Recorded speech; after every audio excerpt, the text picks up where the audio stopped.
Good evening, everyone. My name is Mark Barnico. I'm the Executive Director of the University of Chicago Francis and Rose UN campus here in Hong Kong. We have an in-person audience today, but this is a hybrid event. So welcome to everybody online. I'd like to welcome you all. And if you are online and you haven't come to the exhibition, the people in the audience today can attest to the quality of the exhibition, and I invite you to try to join us soon. So the University of Chicago has organized this theme exhibition to commemorate the 120th year anniversary of the tram in 2004, actually. So it'll be 120 years in 2004. And this is to commemorate an important and a historic milestone for Hong Kong transportation. I like to think of it as sustainable transportation, because when the team and I here at the campus went to go visit the tram, we saw a lot of elements that were sustainable. And so I was really impressed with that aspect of it. And our speaker today will talk about the future of the tram and sustainability. The title of this program today is Rethinking the Hong Kong Tramway as a Rooted but Future-Oriented Form of Sustainable Transportation. And I'm really excited to hear what our speaker has to say today. This campus is here that we just celebrated our 5-year anniversary of this campus, as well as the 125th anniversary of our business school, which just happened 3 weeks ago. So we're glad we're out of COVID mode now and we have people in person on campus, but this campus focus is around our academic mission. And part of that academic mission is to bring you programs like the one that we have today.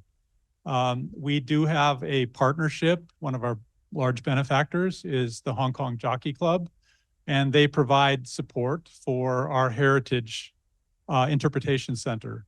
And as part of that support, we're in a position to be putting on a rotating historical exhibition every year. And I think we determined that we've done, this is our 6th exhibition in the heritage site that rotates annually. So that helps us fulfill our academic mission for the community. And it also helps us with preservation of Hong Kong's important historical sites, of which this is one. So we're really excited to be able to bring this exhibition to you. And in addition to thanking the Hong Kong Jockey Club for their support, I'd also like to thank the Hong Kong Tramways, who are here today. Ken, say hello to everybody. Yeah, thanks for your support. Really appreciate everything that you and your team did to help us with this exhibition. As well as we'd like to thank the Hong Kong Tram's Culture Preservation Society. Joseph, say hello to everybody. Yeah, it was really a team effort. Actually, a little behind the scenes. This was something that we had to do on very short notice. The team all pulled together, our staff and the institutions that helped pull this together with us, including we work with Adam Newbold, who's our designer. So please give Adam a round of applause as well. He's done a lot of really great work for us in the last 3 exhibitions. So we're really excited to be able to unveil this one after all the work that's been put into it. So as I mentioned, we're going to talk about the future-oriented form of sustainable transportation today with Professor Hee Sun Choi. She goes by Sunny. And she's an assistant professor in the School of Design at Hong Kong Polytechnic University. She has her master's degree in Architectural Association School of Architecture, or from the Architectural Association School of Architecture. She has an MPhil from University College London, and a PhD in urban design from Oxford Brookes University, and her postdoc research from Oxford University, and a professional practice qualification from urban economics from Harvard University. So she's got a lot of really interesting credentials to be able to talk about the subject of the future of the tramways today. She's also a founding partner of Choi Comer Asia Limited. They're an interior and architectural and urban design practice and research lab here in Hong Kong. And she's also chairperson for media and publications at the Hong Kong Institute of Urban Design. I think you'll really enjoy hearing what Sunny has to say today. So I'd like to have you welcome Sunny to the floor.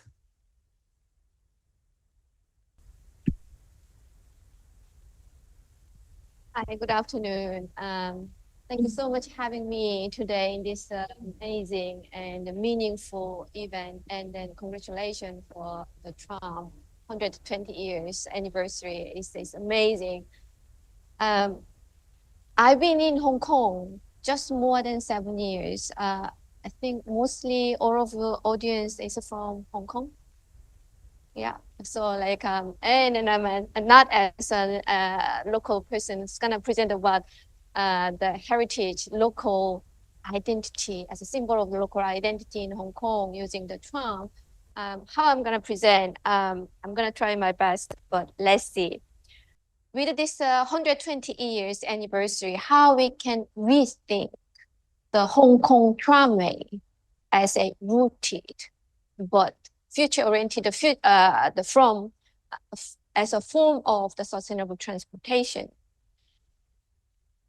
I don't know whether you know, I mean, too used to taking the daily lives using public transportation in Hong Kong per day. How many people are using public transportation in Hong Kong? You know, all of you. Overall, overall, 10 million people are using the public transportation per day. And this is the route for the bus, not the tram, not for MTR. This is for bus. And when per day, how many passengers also using the bus? You know? You don't know. It's more than 350,000 people using it. Compare that. MTR. This is MTR line. Continually extend to the close to the new territory side and the new island side in Lantau, considering the Great Bay Area development, the GBA development. So the MTR passengers per day is more than 3.9 million people using MTR. But the tram, as what we see, the red line in here, in Hong Kong Island, only 110,000 people per day using the tram. Overall number is not that bad. And then every year it's increasing. The passengers numbers is increasing. Of course, during the COVID, we didn't have enough passengers because we know not many tourists was in Hong Kong, but also because of the scale of the tram itself, people start to feel not that safe in the tram. But looking this image of Hong Kong, if we just show these photographs to anyone in the world, maybe in the audience, in the online, maybe they know this is Hong Kong. Who made this Hong Kong? The image of the Hong Kong, this landmark.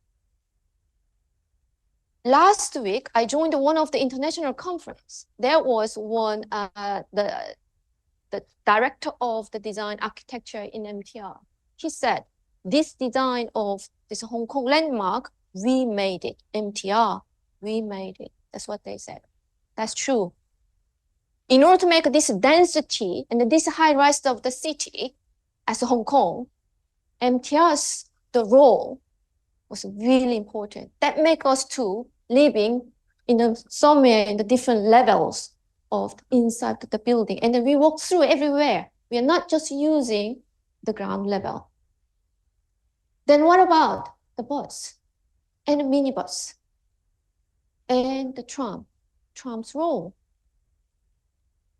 We think maybe tram is just a fade away in somewhere, but I disagree. That's what I'm gonna show that why I disagree and what I am thinking the tram's actual value and role, considering the other transportation system in Hong Kong. Doing that thing, I start to raise the question, how can the tramway be used and assessed? How we can evaluate its usage and its value? And which set of indicators are appropriate to evaluate this the tram as a sustainable and sustainability, the achievement in the complex of the high density of city like Hong Kong. And so what you've seen the exhibition in outside, The tram is established in Hong Kong early 1900, 1904. That's why you see the flag in there during the colonial period, British colonial period. How they establish this tram itself. Let's not talk about tramway, just tram itself. UK, they brought 26 trams as piece by piece, and then they assemble in here. That's how I started. And it works quite well in the beginning, but only for high-income people because it was really expensive. And they have to make the reservation. And then there was the first class, the waiting area in the beginning. So normal people couldn't really afford that. But in hindsight, the tram, from the tram company, they start talking about what if we make the tramway in Kowloon, not only in Hong Kong Island. Let's try together with the development. But there was a long debate between the government and the tram company, and then from the colonial period, and then the government from the UK, and then in Hong Kong itself. And then they dropped because same time, buses stopped work in Kowloon side. The tram has been developed until now, what we see. It was the 1940s, 1930s in Causeway Bay, almost the same atmosphere. Hasn't been changed too much, but it's been changed in terms of the tramway started from the Kennedy Town in here till the last mile, Sorry, after Chaiwan station. I tried to pronounce it today. I just tried to remember, but yeah, that's what overall 13 kilometers away. Quickly look at the old. 我第一次搭交通工具咧，就搭電車嘅。記得咧，父親帶我去搭電車，覺得好神奇。見到點解啲車全部啲建築物冚唪唥向後退嘅，冚唪唥都咁樣，就唔知係電車向前行。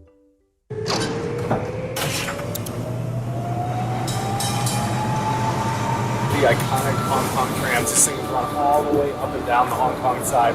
Definitely the cheapest way to get around the city for sure. I think it's $3 Hong Kong to ride this thing, and you get just like the perfect tour of Hong Kong. Overall 1,700 the trams working per day. It's moving around. It's operated. And more than 160 the party trams existing now in Hong Kong 2023. As what Mark explained earlier, we had a little chat, we don't really have clear data to look at all these, the usages and changes and actual the condition of the tram itself and how many actual the riders in there, we don't know. Because the tram, they don't have they don't really open and share the clear data yet into the public. That's what we see, but that's what I'm going to talk a bit later after the slide.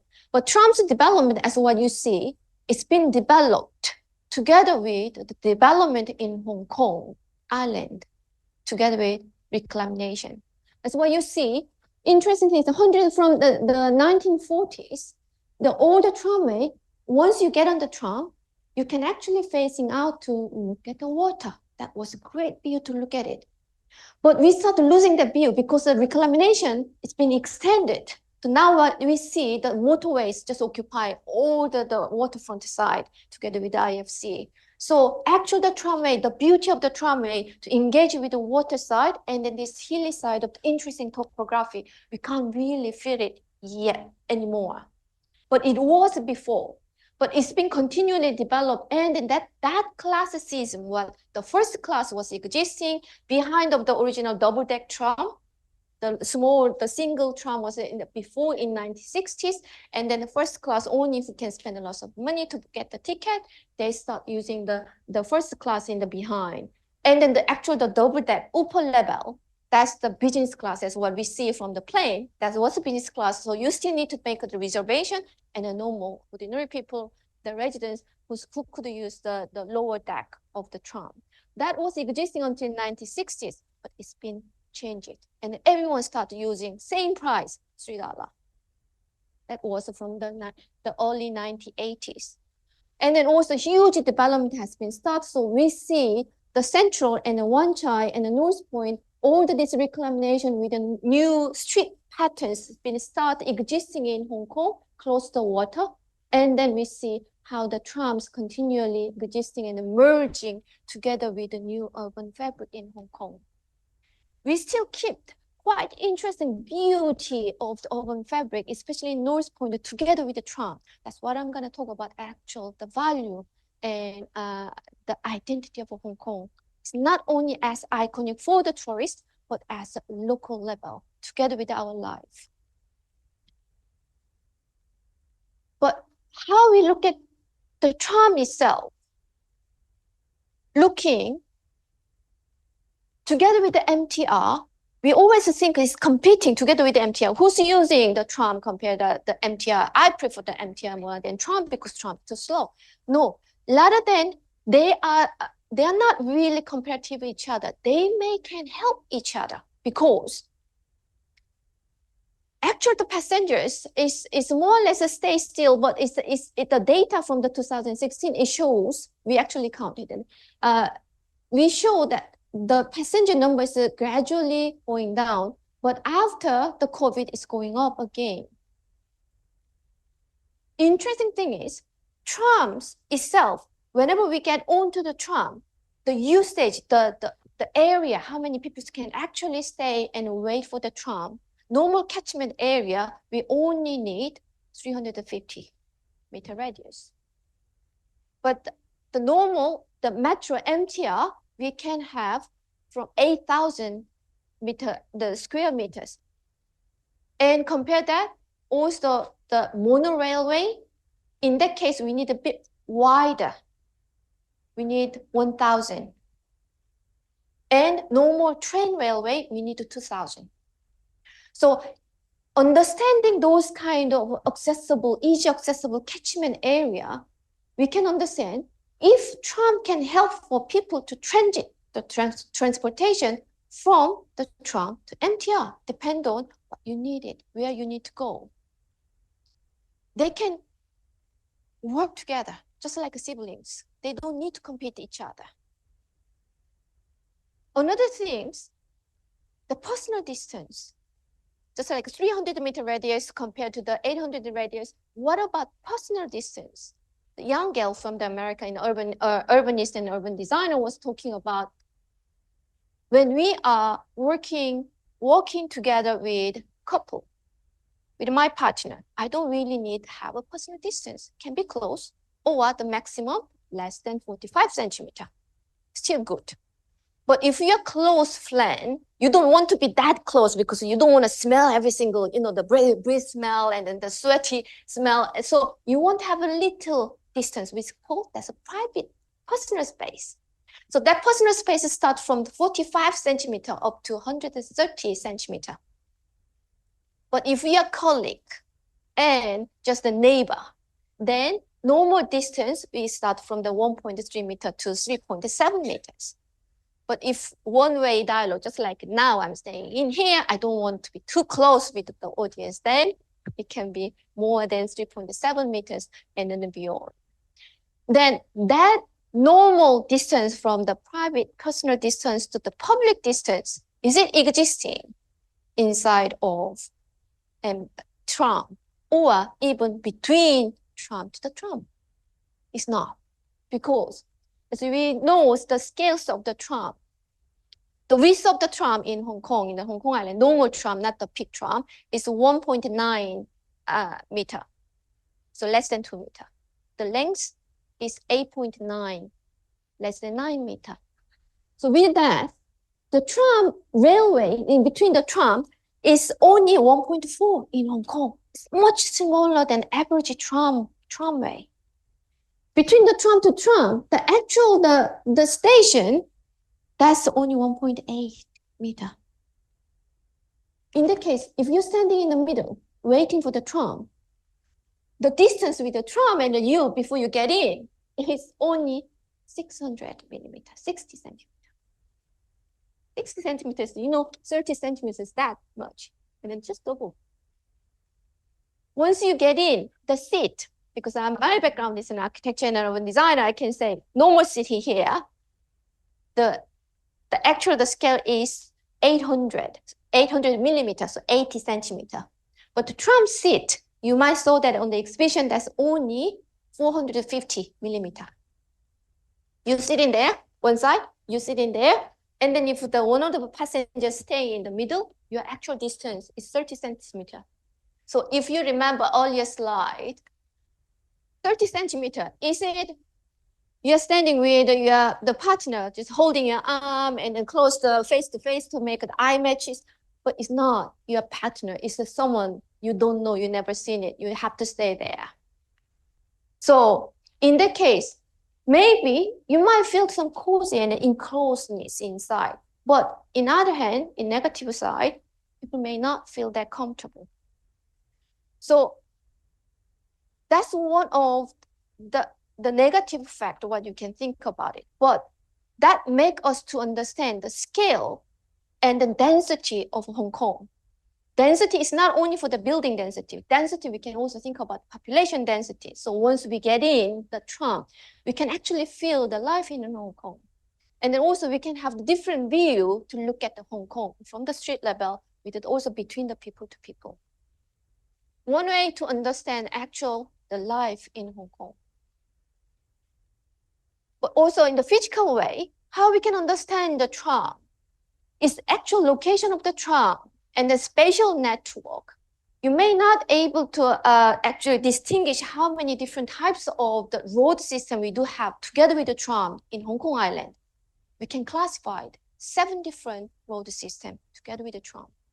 Starting from 2 car lanes up to 8 car lanes. Surprising, isn't it? We quite often in the Kennedy town, and then also from up to the central level, we see the trams existing between 2 different lanes of the car. So we see up to 4 car lanes. 5 car lanes, mainly the private car dominate more than the public transportation. And you see from the 6 car lane, it means you can access to use the tram using footbridge. That's what you see from the podium level. So accessibility is changing from the 6 car lanes. It doesn't mean you can actually easy to access to get onto the tram at street level. It's not. Quite often, we have to cross a different way to access the tram. That's what we start study a little bit more in detail. And then we start look at the 4 main case in here. As what you see, once we see the tram on the right-hand side, that means it's a little bit close to access to get onto the tram, and then off the tram, it means the right-hand side must be the residential area. So people can easy to access the tram. The other case, you see, it's not easy to get onto the tram station. And there, you have to just cross, and the zebra crossings quite often is existing. And then from the main MTR side, quite often it's far away, more than 200 meters away to arrive at the tramway from the MTR station. Then let's look at most of the trams existing surrounded by retail shops. That's what you see. And as what I just showed earlier, the photographs similarity, we see a little bit extended the pedestrian road, widen the pedestrian road. We see that's close to the residential area, so people can easily to access the tram. But not many stops existing like that way. And another part, as well, we see the footbridges, and then the staircase, quite often, that's dominated by commercial and an office. It's not that easy, as what we see the Admiralty where the Pacific Place is existing together with the government office. We need to go up to the footbridge and then coming down in the middle of the main vehicle road. So from the pedestrian road, the accessibility is not that easy. That is one of the problem what we could see from our research. we try to look at the closeness and betweenness, and then we use one of the software called SDNA. SDNA is one of the software we can actually evaluate the human flows from the pedestrian road and the transportation, and even we can predict the potential human flows using that data. And we could see how people's using the street and where people's using the most. The red line shows the most busiest road people's using it. And most of the tram road is just what you can see, mostly is light sky blue or the blue. It means it's not easy accessible to arrive at the tram stations.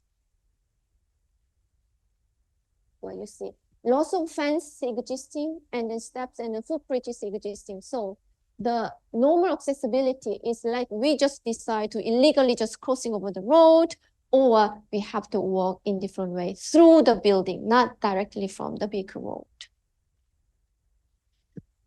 As what I just mentioned earlier, we try to get a little bit more detail to understand then how many people are actually using for what, and then how long they stay inside of the tram from the first stop to the end of the stop.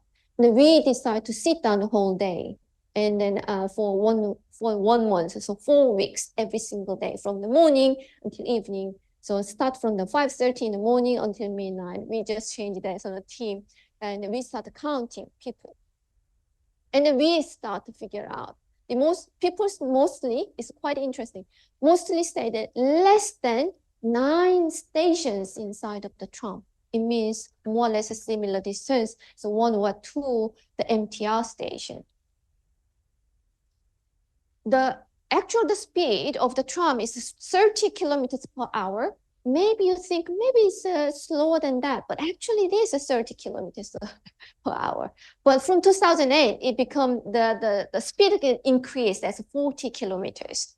So a bit faster than before, but still, because of the commuting as a time in the morning and then in the evening, people don't really want to use the tram because they're busy. They need to go to their working space as soon as possible once they get out. So they don't really use it. If they want to transit from the tram to go to the MTR station, they use it.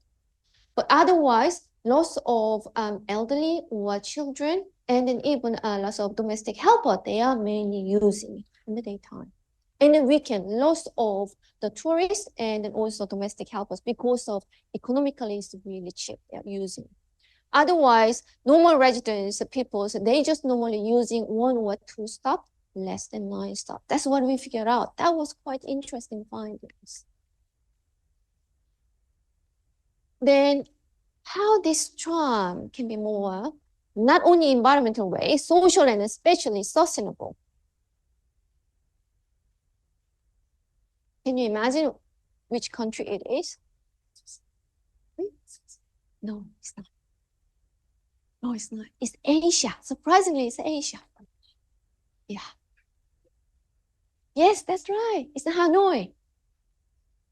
It's all the street in Hanoi. Amazing, isn't it? Yes. Why we think this is amazing? This looks great compared to what we have in Hong Kong.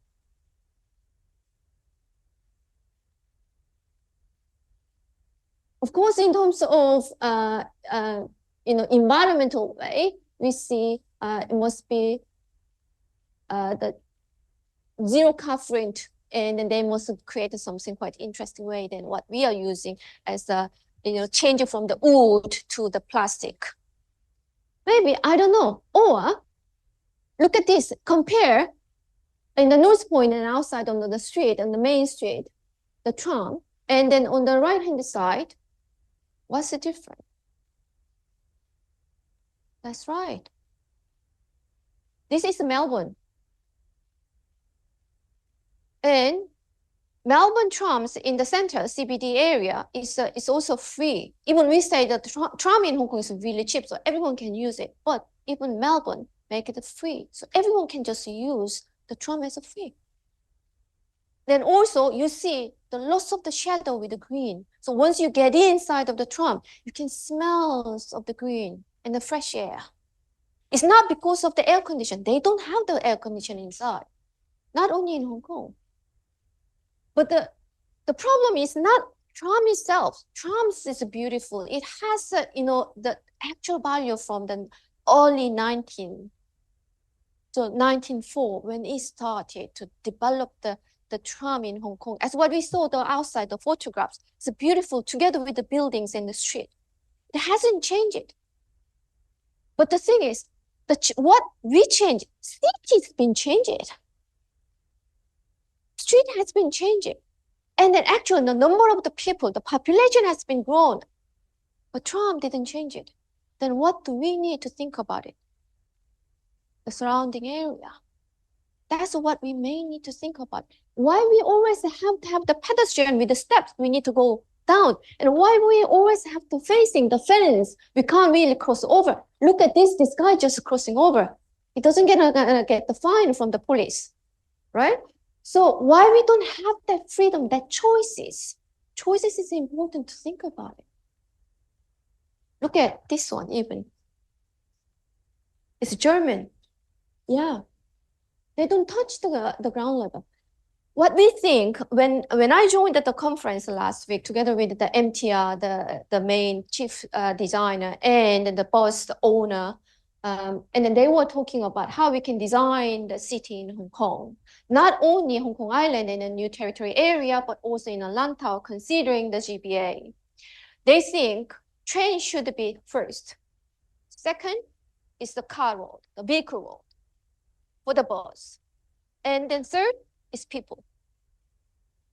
And I wanted to say why we can't put the person as a first and the tram. So how we can live a better quality of the life, and the other transportation can actually support our life to make a better quality of life. So we were thinking how we can change the existing condition of Hong Kong. For example, the Redux road in Hong Kong.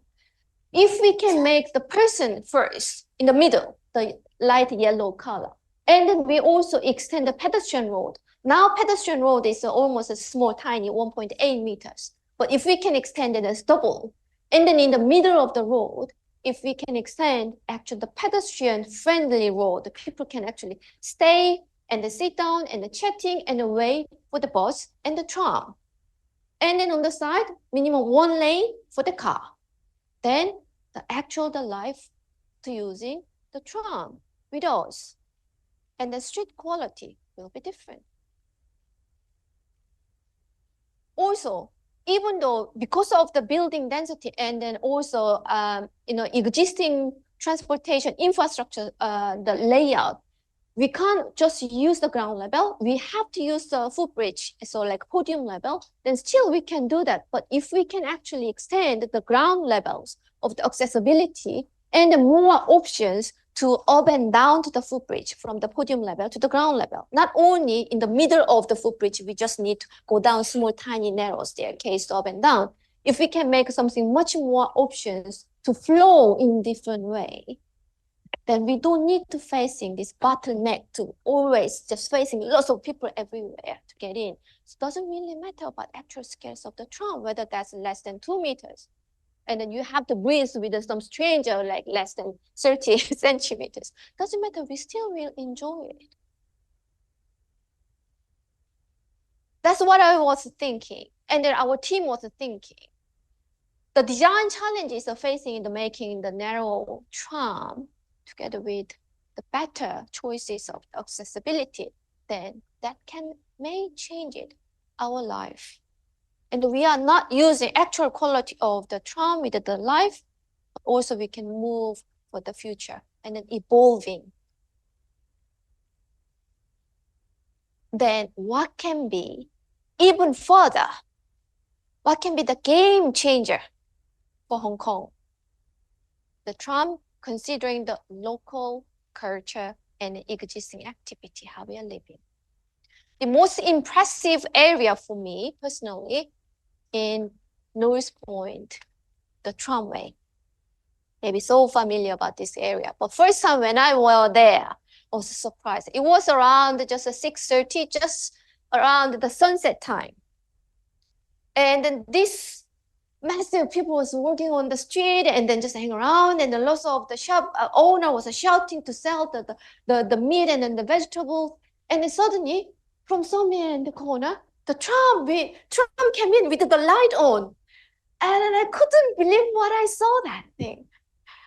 And the beauty of that street with this disorder make something its own character and an identity in there. And people enjoyed it. People don't feel unsafe in there or threatened in there. They just carry on. Where they work, doesn't matter. The tram's gonna slow down.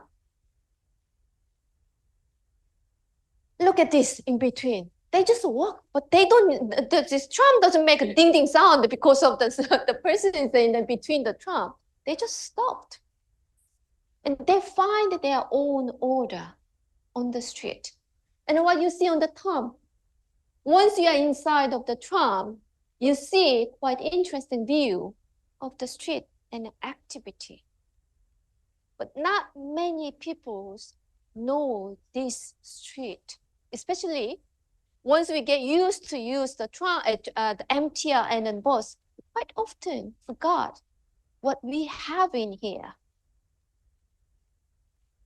What kind of people is using it? Only the shop owner who's selling the vegetables and the meat? No. Who's living in above the tiny small, the house in the really high dense, the building? No. All different peoples using. We stay there 1 week and we start sketch. And a quite interesting way, nearby this the wet market and then that street with the tram, there are lots of the elderly, the community was existing. So lots of elderly, more than 70 years old, was so coming down by the foot. That's what we figured out. Then we were thinking about for them to walk safe way. If we make something be better, the street level, let trams come, but let make the user feel more safe and then with their luggage and with a wheelchair, then that would be even better than what we have in those points as it is. So we were thinking, no steps. If we make just the flat floor, and then we distinguish with maybe different color, or the paving, or the stone, we make the different usage in there. So once the tram's in, and we put a little bit off, rather than that, we put the green tree, just like Hanoi or the German or the Melbourne. Just put the tree and some green there. Then people feel much comfortable under the shadow, and then they can breathe better. And then also they can carry all this heavy stuff from the market. We don't need to change big things. Just small, tiny changes can make actual quality and enhance the quality of the life together with the tram on that street. That was a smaller scale, what we look at, what we can actually change as a designer. But as a bit bigger scale, to looking over the Hong Kong island, even we were thinking the beyond, if that's a successful, we can make the bring that idea into new, the territory in the national level. If we think about Hong Kong from the 1970s and the 80s, so the movie was really famous. Now the K-pop from Korea is the famous in everywhere. But at the time, Hong Kong, that was the best for the movie and the song. So using that history, if we can make a whole Hong Kong island as the film together with the city. So individual, the catchment area of the tram station, if we can make something different program and function, people can actually in and out to enjoy with the city, that might change the city. Also, monopoly. I saw the one of the display in the exhibition. But if we can think about for young generation now, people are just crazy with this, the phone and the game and all those things. But if we can make the interesting program, people can actually enjoy different device with a different program and then enjoy all the journey maybe they will decide to stay more than 9 stops. Because actually, Hong Kong Island, we don't have a much cycle road. So rather than cycling to go to somewhere else, we just use the tram and then transit to the bus or the MTR. If we can provide some better programs inside. And even tram itself, we put a lot of the advertisement and outside of the tram on the surface. And then selling something and then showing some event. Rather than that, if the tram itself is the moving, the showcase, people can actually buy something and then see something. That would be quite interesting way, the circular system for the production and consumption area, the aspect. So that's what we were thinking, and that's all for today from me. Thank you so much.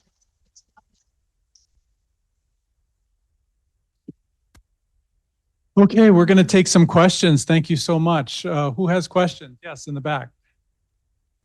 With the advent of EV, electronic vehicles, do you think the trams will ever use batteries and get rid of all the cables and wires and all that junk above ground?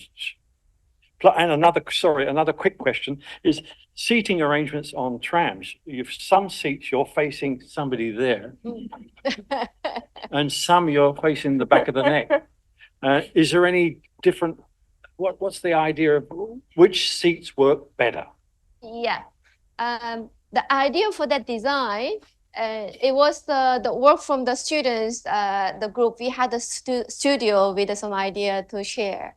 And then this group of the student from the master group, they thought, using the system of the luggage, the hard case of the LB hard case, once you put it there, open it, and then you see everything, small drawers in there, and there's the bigger drawers in there, and then you can fold, and then you can close it. With that kind of system, if we change the overall inside of the tram as like compact, like almost like a Japanese house, the capsule. So if we can fold and then pushing it, and then the chair's gonna be disappear. And once we need to put the showcase with some fashion things, it's ideally they propose that idea, and then you're shaking hand. So, but depend on how many people get in, because of the capacity of the tram, existing tram is just over 150. So imagine if so many people just want to get in to see that this is a showroom one day, and then they want to get a special discount, then whether we can actually occupy more than 200 people inside, maybe no. Then we may need to find some kind of the system for the measurement. And then also we may need to find the way where the people can actually sit inside. Then maybe it's going to be all stand up the case, but depend on the program and an event. That's what we are thinking. But it's in terms of the feasibility, we don't know yet, but that was the idea. And then for the cable, all those things, we don't really consider that a sustainable way of the electrics, how we can actually save the energy, and how we can use, maybe we can use the solar panel, or maybe we can change the train railway to actually absorbing all the sun and then provide the energy, and then it can actually move through. So each station we have some kind of the bigger battery can recharge that the energy, and then can continually moving. That was ideally we had a talk on as a bubble, but we don't really include the inside of the project itself yet.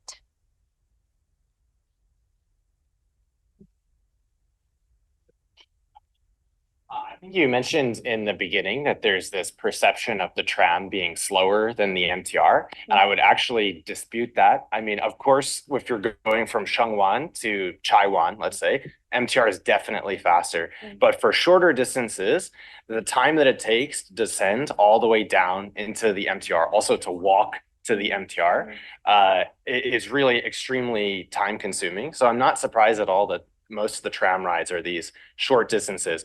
But nevertheless, I think there's still this perception that the tram is slower. And I think it may be an irrational perspective. So is there any way, do you think, to maybe raise awareness that perhaps these shorter distances really are faster on the tram?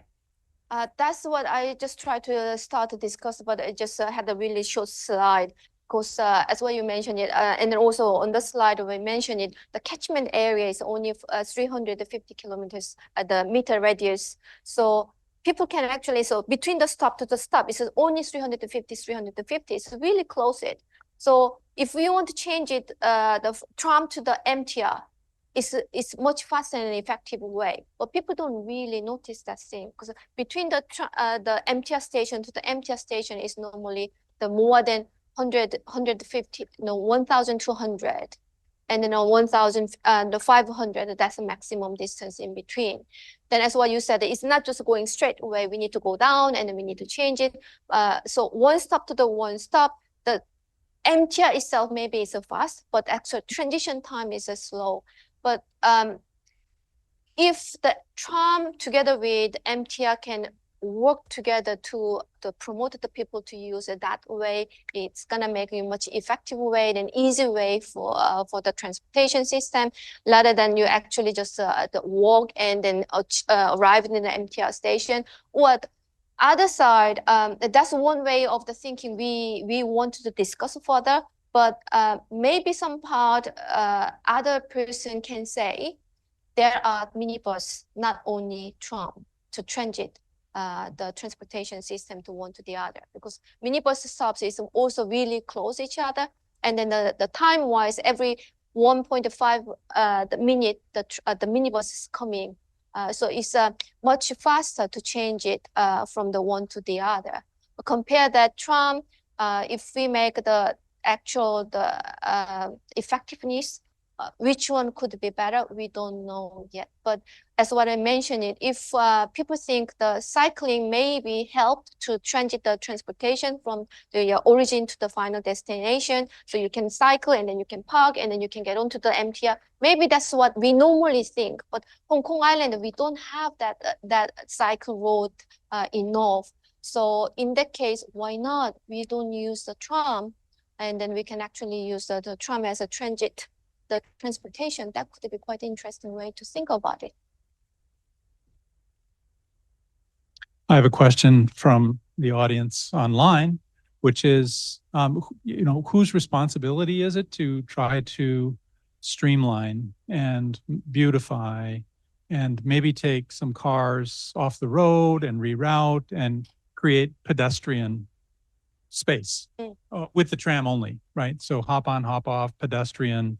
Like, who is anybody within the government working on these things now? It's very complicated. I'm not 100% sure, but as what you introduced myself about my background, I've been working as a practitioner in Hong Kong many years, and then we've been engaging the new development side in Quarry Bay, the Tai Kwu place. So if you're familiar about the Quarry Bay MTR to the Tai Kwu place, once you get off from the Quarry Bay MTR and then you are looking toward the Tai Kwu, this the series of the building, you see on the corner the petrol station, hugely the yellow petrol station. We want to get rid of the petrol station, and we want to make something easy accessible from the ground level to directly going up to the podium level, and then people can actually see it. And then as a corner, quite interesting point that we wanted to develop. So we asked to the petrol station whether they can actually move, and of course they don't want to move. And then we said, okay, that side is impossible to change it. What about the other part? Is that HSBC and the lots of small shops, the cafe and then the tea shops and the Starbucks and all those shops. And we try to persuade, convince them, how about we change the whole that street as pedestrian? Because it's so small and so many people are using that street. So let's get rid of the car in there and make the pedestrian only street, at least pedestrian friendly street. So we try to talk with the individual, the owner of the retail shop, and then we realize that street, 30% government owned. Another 30% is developer owned. 40% individual, the retail shop owner, they own that pedestrian road. It's complicated, very complicated. So we couldn't change it. Same way, the tramway with the vehicle road, the car lane, like 7 lanes and then 5 lanes and 2 lanes of the vehicle road, the main road government owned it. Tramway, tram the tram company, they own it. I believe. It's not? See, you're not so the tramway, if we want to change it as the sustainable way with the green, and then we want to put some the battery system without this the electric cables, we can't really change it. We need to get agreement from the tram itself. And then also the surrounding the area, whether that's owned by MTR, because we know the MTR development is as a TOD development in Hong Kong, it's not government owned it. They developed and they sell to the developer. So owners is all mixed it. But how many percent is owned by the government? How many percent is owned by the MTR, the transportation, or the tram? It's not that clear. It's a depend on the district. That's a different. So we need governance way of the talking and then sharing the idea and then develop together. That's the only way Hong Kong can actually change it. Thank you. Other questions? Yes, so like, okay, my concern is like, I think because we raised a question about like, whether like the policymaker, the governors can do something like in this regard. But my concern is maybe one of the problem is how can we raise the awareness like for those policymakers, because like basically they don't use the train, like they only use cars. They have the private drivers, and so I think it's about the stakeholders of the train, isn't it? Like how the use of the train. Like many policymakers, they don't know. They don't know like what they don't feel. They don't know what people feel about it, because it's not their interest. It's out of their interest. So I'm thinking like in your studies, have you come out with some like strategy, like how can we raise the awareness of the public? I mean, especially like for the policymakers. That's a really great point. And also, yeah, thank you so much. And then also, previously, also Mark was asking whether we had a talk with the tram and the government about the idea. But I share with you with the previous research work and the students' work and then our studio work. We didn't really. But it's a really great point to think about it. But also the event today, what the Chicago University together with the Mark and this university arranged these things, and then inviting the tram and then the cultural heritage part is a great start to think about it, how we can actually engage in and talk, but we really missing actual the value, what we have it, and then how we can actually hear and then listen each other, what our need is about, our demand is about, and actual value is about, and then we can actually enhance actual quality of not only tram but also the cultural value and an aesthetic value. That's I think what we need to keep moving forward, and I will try. And then also because as what I explained earlier with the team in here, another positive movement using the tram, old tram. I know one person who's working with us at PolyU. He owned the party tram in Hong Kong. Ownership is quite interesting. He doesn't own, as what I said, currently 165 trams using as a party tram in Hong Kong, but he only owned 10 party trams. So I don't know what kind of different ownerships they have it. So how many private owners actually own the different the theme of the party tram. But he got 10 party trams. And then he started evolve and then renovate the tram, and then try to engage with the people to bring and then wanted to listen, and then how we can make a better usage of the tram. So he invited our student, and then we just sat down, and then we had a tour whole day with the tram, and then we had a discussion, and then we were talking. And I think that's kind of the quite interesting, great way to listen and engage with the actual users. But as the private owner, it's not really easy to engaging with the people rather than just thinking about the capital value. But he's moving that way, and he's working with us in our university. So I think that's one of the positive things we're going to continue to develop. I'd like to reinforce that point that you make, though. If people are stuck in their limos and they never use public transportation, how can they know how good it is or how it should be improved? And so I don't know how you raise awareness for people to get out of their limos and actually use public transportation and see what a gem it is here in Hong Kong. I use it as much as I can when I can.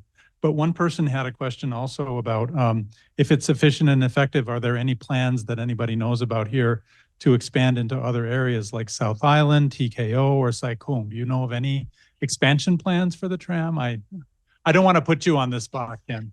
It's still subject to the discussion of the company, and many technical issues, engineering issues have to be considered. But we are interested to explore further opportunities to serve Hong Kong and various transportation modes. Thank you. Great, thank you. I think you have a lot of support here in the room. Sorry, what's the reason that the tram is not built in Kowloon side? That was the government decision, Hong Kong government decision. They said that they don't want to invest, they don't want to spend their money to make the new tramway in Kowloon side. There was two different proposals. Was thinking the proposing start from the Hee Sun Choi to the Mong Kok, and then the other one was from the Kwun Tong to going through to the Kai Tak. Now that they are developing the area, so a bit longer way. But the both idea didn't accept it, and then they stopped. And the same time as what I said, what I read and heard about that the reason why they stopped, it was because of the bus just arrived, the bus company just arrived, and then they proposed new way of the transportation system in Kowloon, and then the government said that we're going to choose this rather than the tram, the development itself. Just to plug the exhibition again, our professor did so much work in digging through archives and looking at history. So what you see actually on the walls is only a part of what's there. So if you have a chance and you go back in, you can go scan QR codes to get a lot more information, because this is covered in the text that he prepared for the presentation for the exhibition. So yeah, I just wanted to make sure that everybody was aware there's a lot more than what's on the walls. Thank you. Other questions? Yes. Yes, we're talking about a lot of awareness of the tram. What about the image of the tram? What do the general public in Hong Kong think about the tram? What is the perception? You know, when they think of the tram, they think of the domestic helper, the old people, or some other people, young people. We don't have the clear data for that perception and the image of the tram yet. But when we collecting the data, how many people are using from what station to the what station, we had a quick chat with the passengers, and then most of the answer from the passengers was they love the tram, especially the domestic helpers and tourists. They felt great to use the tram. And then other part, another passenger was quite impressive. The answer, when we asked why you're using the tram, how do you feel the tram, and he mentioned it. If we use the bus or the minibus, the driver of the minibus or the bus was counting the people and then shouting like, go and sit and then don't stand up there, and all those kind of the strict the regulation and the big voice in there and the pushings there. But the tram, they make just people just whatever what they want to use it, they just want to run and jump on the get in and then paying when they get off. They don't really like giving the big voice to control the passengers. So that freedom, that's what they liked, and then he especially liked it. That answer was quite impressive. But that can be quite a good the area we can further develop to understand the perception and the image of the tram. Because when we study about the urban itself, we also quite often have the in-depth discussion about image of the city, but we never approach that image of the tram yet. But it can be the future research. Have the party trams helped the image at all? That's maybe that's a temporary image is what we call, but it's not permanent. Maybe just for the tourists too. Yeah, that's right. There was another question here. Yes. And kind of add on to the question that was just posed, it's also related to the image of the tram itself, because as the I would like to know about your further reasoning for a project proposal, Louis Vuitton Tram Secret. Like, what is your idea behind that? Because if you're linking tram and to the luxury brand of Louis Vuitton, you're actually changing the image of tram as an affordable transportation for general public to enjoy every day. And what's the reason that you will link these two contradictory concepts together? As well and another question is, how would you think that this kind of program will actually activate like people to use tram, or they will be more connected to this tool? There are different ways to think interesting or potential strategy that we can further develop to use the tram. And then how we can enhance the image of the tram. So usage level for the passengers and residents and citizens, that's one aspect we can think about. But another aspect what we can think about as economic value. So two different aspects we can think about it. One is from the users aspects. As what I mentioned on earlier slide, let's look at the North Point with the wet market and the tram itself, how we can actually promote and then enhance and acknowledge the value in there. And then maybe on top, we can change a little bit and it's going to be even better than now. That's one aspect to think about it. This aspect, together with the monopoly and the film and the city, that was the studio project we run through our master course in our school. And the students group, when they proposed this idea, was because we worked together with the tutor, what I explained earlier, the party tram, the owner. He was one of the tutors to run this studio together. So based on the students' experience when they run, then when they get onto the party tram, how they felt, and then how they was thinking further to develop the tram itself, rather than the engagement with the local life and then the user's point of view, the students start talking about how we can make a better image of the tram in the national level and international level. So economic value, how we can actually promote. So when we look at TV advertisements, for example, quite often in international level, when I was in London, first time when I look at the tram in the middle of the central, the Admiralty outside of the Pacific Place, and then they put the Gucci in there with the tram. That was advertised when I look at it in London, and I thought, where is that? Is it Hong Kong? That's how I remember that Hong Kong.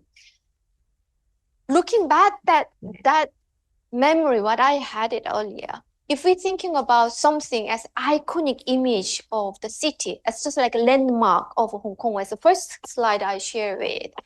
If we want to think about, as what I said, circular economic, how we can enhance economic value, capital value of Hong Kong as national level, not only tram itself. Tram can actually help in one aspect to think, delivering some kind of strong, iconic capital images using international brand, and then make people to experience that showroom in each stop. And then people start extending their behavior. There can be something marketing value, and then can actually increase the economic activity in there. That was one of the aspects the proposal was further developing in our studio. So it's a bit different way. It's not the value what we were talking about earlier from the North Point, and then the local value as an affordable way or the sustainable way to think about how we can actually use a tram for transportation, or rather than the cycling or the walking, why don't we use the tram? That's a slightly different aspect. So how are we gonna look at the tram as a part of our life, or as the national level, how we can actually promote the images and the values of the tram? That's two different things I just combine as one presentation. Have you shared any of these ideas, the students, and your ideas about the tram with the tramways, or had any competitions of any kind? No, it was just 6 weeks, the studio, so we didn't really go through further. It was brilliant. The Hong Kong Tourist Association, you talk about iconic images of Hong Kong. my God, they've got the world to promote Hong Kong to. Why, Star Ferry, classic example, $2 trip. Everybody can do that. Trams, wonderful. These are images of Hong Kong, iconic images of Hong Kong that the Tourist Association should be grasping and running with. I believe so. Yeah. Well, has anybody done anything? You don't know. Sorry, I haven't done it yet. As one of small tiny potatoes, a researcher at Polio, we haven't really had that the conference or meeting or seminar. We haven't done it yet, but that will be quite meaningful. And why don't we have another time together with They've got a huge budget, so hey, come on, let's buy part of the tram. Yeah. That's funny because I'm from San Francisco, and I mean, the trolleys in San Francisco are like the thing that visitors come to San Francisco to experience. So I think Hong Kong is the same, but it's one of those hidden gems that needs to be promoted a little bit more than some of the things that are being promoted today. That's a great point. Yeah, yeah. Oh, okay. Thank you. Well, following on the point on tourist association, actually, you can work it within PolyU first because you have very good tourism hospitality skills. So, right. So maybe you two departments can work together, talk to the tourist association. Yeah. Our tourism course is more focusing about the hospitality with the hotel, but I will give them some motivation to think about it. Yeah. I'm glad you brought that up. That's a really good point. Other question? Yes. Sorry, maybe just a comment about the party tram, right? But in the morning, non-peak hours, maybe something like dim sum tram, but you pay a fee and you get your milk tea. Yeah. And you go from one point to another. The problem would be water and the toilet. I mean, the party tram itself has some little issue. They didn't really say outside, but they need to figure out where the toilet, public toilet is. So like party tram, people start drinking and then and hang around in a long time in there, and then they want to go to the toilet, then they have a problem. So there were little talk with this the person who owned that party tram. He said that he had to make the map to show which stop has the better public toilet. So it was an indication for the passengers. So that was something. And then that's as urban planner and urban designer, we also need to think about the frequency of the public toilet, the location. That's the important thing, not only for the passenger for the tram, but also overall city itself. So we need to sort it out, the water and the toilet. Sorry, we had a question here. When you're talking about the sustainabilities of a tram, I think it all lies on whether or not this is business viable. If the whole business is not viable, there's no sustainability. And I think we also heard something like the brand of Hong Kong being associated with tram and Star Ferry. And I guess we should also be talking about the brand tram. Because if you don't have a good brand, how are you going to convince people, even the people in Hong Kong, to support you, to support the company, and to support this mode of transportation? So I guess, well, yeah, there's a lot of businesses, behind that, and marketing, and also, branding. Yeah, and even considering the new development with the monorailway, in the new territory side, the monorail, and then also in Kai-Tak, they will design the monorail.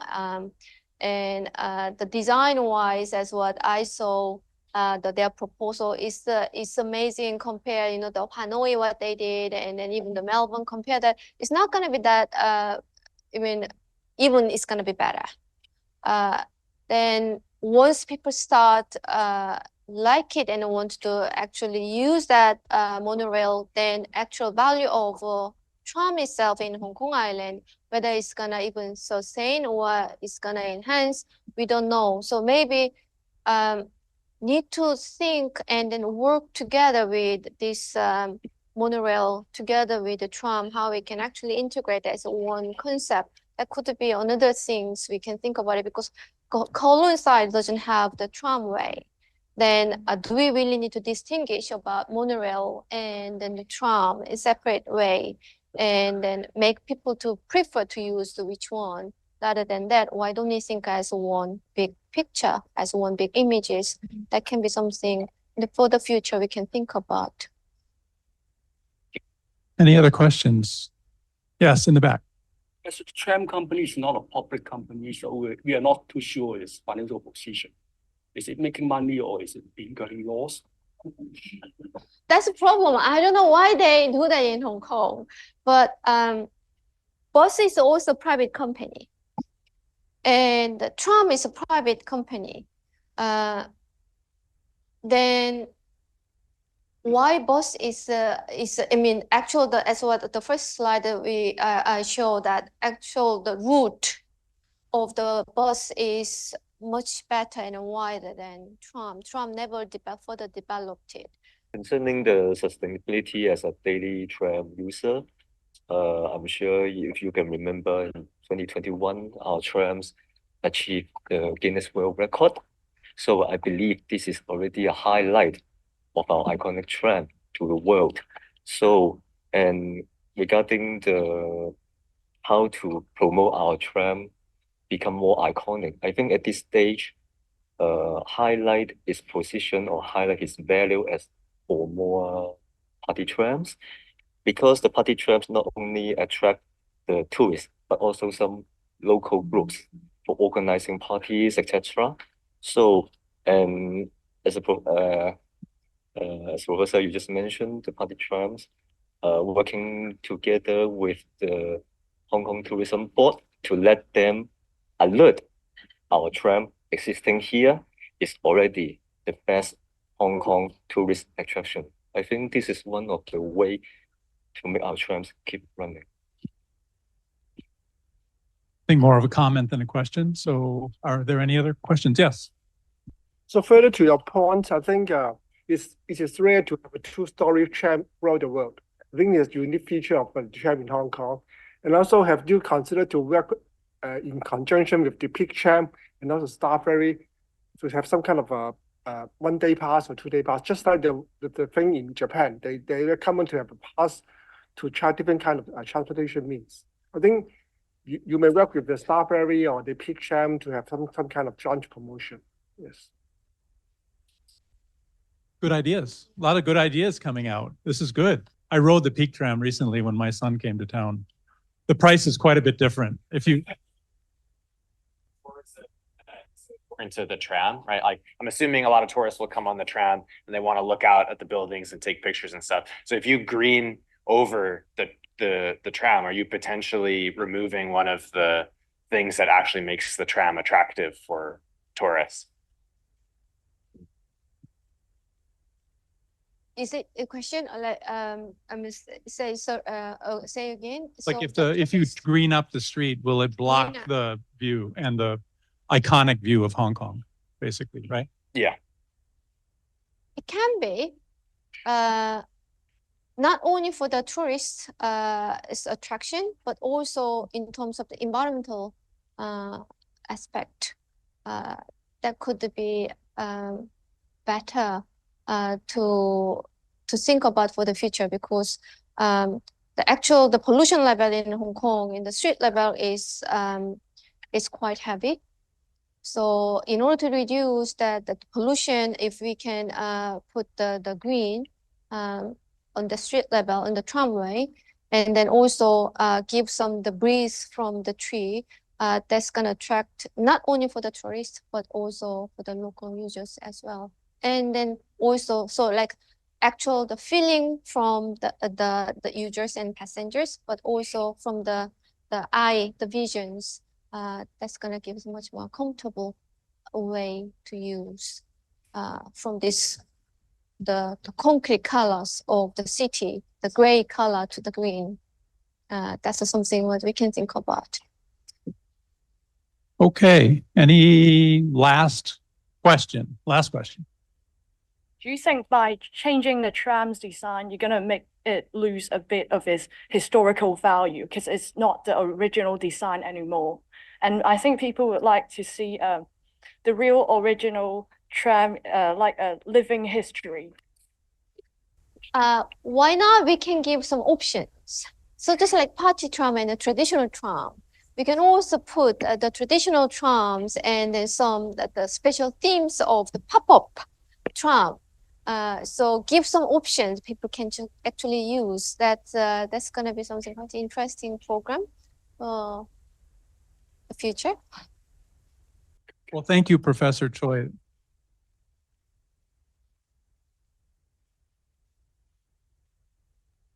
Great to get us thinking differently about the tram in the future. And it sounds like it's going to be a real effort between the Tramways company and government and community, but a lot of really good ideas coming out of this conversation. So I just wanted to close the program. I better stand in front of the camera because we still have people online. Close the program by congratulating Hong Kong Tramway again for 120-year anniversary. We hope we have another 120 years yet to come. Thank you so much and congratulations.